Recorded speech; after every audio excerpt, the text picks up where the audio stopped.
제가 예상하기에는 맥이 한 압도적으로 1등하고 그 뒤로 이 윈도우, 리눅스 이럴 줄 알았는데 글로벌 개발자들의 운영체제 점유율을 보면 제가 코딩용 노트북 어떻게 맞춰야 되는가에 대한 그런 쇼츠를 올린 적이 있었거든요. 근데 거기 달린 댓글들이 보면은 코딩할 거면 맥북을 써라 라는 이야기들이 굉장히 많더라고요. 그래서 그걸 보고 좀 궁금해졌어요. 코딩에는 그럼 무조건 맥북이 정답인가? 라는 생각이었는데, 그래서 한번 나름대로 조사를 해봤어요. 글로벌 개발자들의 운영체제 점유율을 보면 1등이 윈도우고 2등이 리눅스고 맥이 3등입니다. 제가 예상하기에는 맥이 한 압도적으로 1등하고 그 뒤로 이 윈도우, 리눅스 이럴 줄 알았는데 개발자라고 해서 다 맥을 쓰지는 않는다는 거죠. 통계에는 그 이유가 나와 있지 않아가지고 제가 나름대로 한번 고민을 해봤어요. 왜 이런 결과가 나왔을까? 일단 첫 번째 이유가 뭔가 봤더니 맥이 좀 비싸서 그렇지 않나 라는 생각이 들었습니다. 예를 들어서 제가 말씀드렸던 스펙으로 코딩에 필요한 윈도우 노트북을 맞출 때는 대략 한 50만원 이상은 필요합니다. 근데 맥 같은 경우에는 뭐 120만원, 130만원 이 정도는 줘야 코딩을 할 수가 있습니다. 이게 개인이면 상관은 없거든요. 개인이면은 자기한테 필요한 거 혹은 자기가 쓰고 싶은 거 한 대만 사면 되니까 뭐 맥을 쓰든 윈도우를 쓰든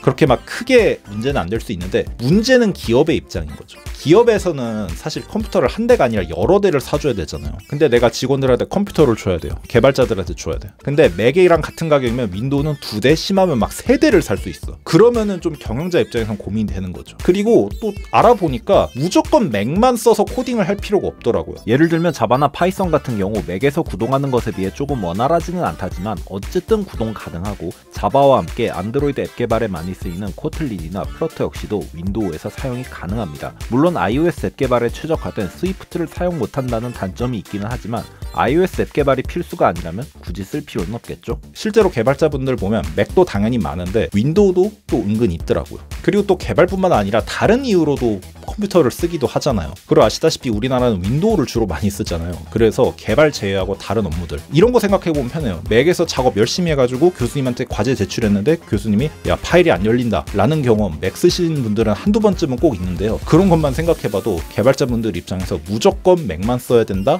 라는 거는 좀 아닐 수 있다는 거죠. 하지만 개발에 맥이 유리한 점은 분명 있습니다. 일단 리눅스 기반이기 때문에 코딩 언어를 구동하기 편리하고, OS 자체도 윈도우에 비해 최적화가 잘 되어 있기 때문에 더욱 원활한 환경에서 작업이 가능하죠. 게다가 최근 나온 애플 실리콘 맥의 경우 윈도우에 비해 더 높은 성능으로 배터리를 이용해 더 오래 쓸 수 있기 때문에 외부 작업이 많은 개발자들에게 환영을 받기도 하죠.